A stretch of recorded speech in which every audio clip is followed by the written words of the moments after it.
तो आज हम देखिए कि एसएसबी माने सशस्त्र सीमा बल ड्राइवर जो पोस्ट बाहरी तार केमती फॉर्म आवेदन करा जाए। तो ये फास्ट आप अप्लाई जो लिखाई आप क्लिक करूँ। आपण पाखे जदि आगु एसएसबी रो आईडी थी तो ये आप रजिस्ट्रेशन नंबर और पासवर्ड देवे तार जो कैप्चा देकी आप लॉगिन करने। जदि आप प्रथम थर पर कर रजिस्टर पर आप क्लिक करूँ।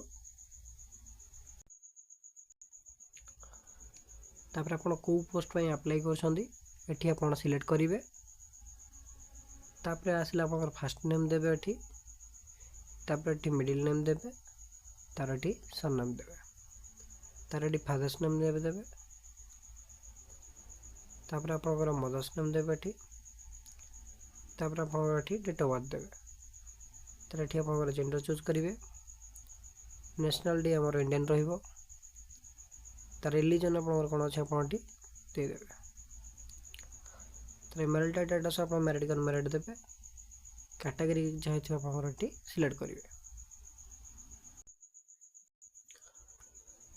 तापर आपंकर जदि कौन कम्युनिटी को बिलोंग करते तो ये आप यूज करेंगे नचेत आप न रहा देवे।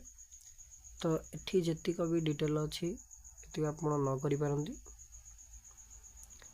किंतु यहाँ पर जो अच्छी आपंकर half वैलिडी heavy vehicle driving licence तो ये आप यूज करिए बाध्यतामूलक कहीं आप जेहेतु अप्लाई कर ड्राइवर पोस्ट पर आपणकर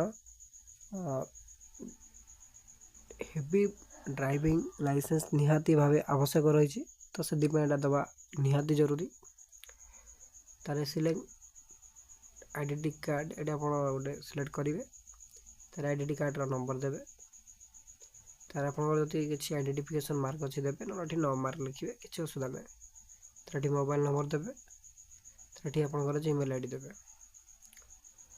तापर आपंकर कनेस्टेबल ड्राइवर केवल 10th मागुची तो ये 10th आप स्कूल ना कि बोर्ड ना ये देदेवे।